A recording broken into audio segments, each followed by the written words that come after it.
Kinshasa sera doté d'une voie de circulation rapide de contournement. Le président de la République, Félix-Antoine Tshisekedi, a lancé les travaux de construction des rocades de la capitale congolaise. L'objectif de ce projet routier est de désengorger les artères au centre de Kinshasa. Un lancement qui intervient après de longues études menées par les experts de la CGT, de l'OVD, de l'Office de route, ainsi que d'autres partenaires du programme sino-congolais. Cette route sera construite sur un tracé long de 63 km en 4 bandes. Elle va former une partie de la boucle autour de Kinshasa, renseigne le directeur général de la CGT. Ce tracé traverse les localités, les quartiers Lutendele, Djokol, Ngombi, Ngoudiabaka vers le Congo central, Tendi, Kimwenza et Njili Brasserie pour les communes de Mongafula, Njili, Kimbantseke et Nsele.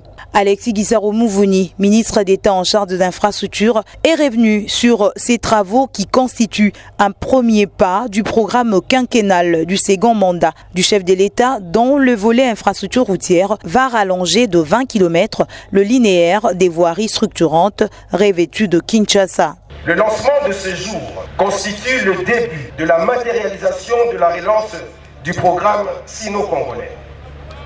Une série de projets de modernisation disposant déjà des études et des ressources en 2024 seront successivement lancés dans les jours qui suivent.